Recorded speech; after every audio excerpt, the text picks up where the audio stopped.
بسم اللہ الرحمن الرحیم۔ خون کے احکام کے متعلق چند سوالات۔ سب سے پہلا سوال کہ کس جاندار کا خون پاک ہے اور کس جاندار کا خون نجس ہے؟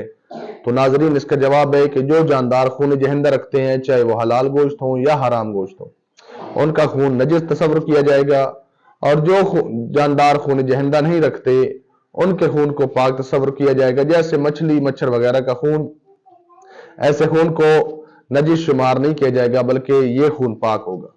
خون جہندہ کے بارے میں ہم نے پہلے گزشتہ ویڈیو میں آگاہ کر دیا ہے، تو مومنین سے التماس ہے کہ ہماری ویڈیوز کو دیکھا کریں تاکہ سلسلہ وار یہ احکام آپ تک پہنچتے رہیں اور آپ کو سمجھ آتی رہے۔ لہٰذا ہمارے چینل کو جنہوں نے ابھی تک سبسکرائب نہیں کیا وہ مہربانی کر کے سبسکرائب کر لیجیے گا۔ دوسرا سوال کہ ایک شخص اپنے کپڑوں پہ دیکھتا ہے کہ آیا یہ جو خون لگا ہوا ہے یہ خون جہندہ رکھنے والے جاندار کا ہے یا کسی اور جانور کا ہے، تو اس کے بارے میں کیا حکم ہے؟ تو اس صورت میں جو خون وہ اپنے کپڑوں پہ دیکھ رہا ہے اسے پاک تصور کرے گا، یعنی وہ پاک سمجھا جائے گا۔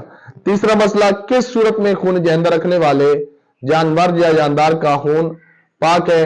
تو اس کا جواب ہے کہ جس جانور کو شرعی لحاظ سے شرعی طریقے سے ذبح کیا گیا ہو یا نار کیا گیا ہو، تو جو خون ضروری مقدار میں اس کے بدن سے باہر نکل جائے اور جو باقی بچ جائے، جو نکل گیا وہ نجس ہے، جو باقی بچ جائے اس خون کو پاک تصور کیا جائے گا۔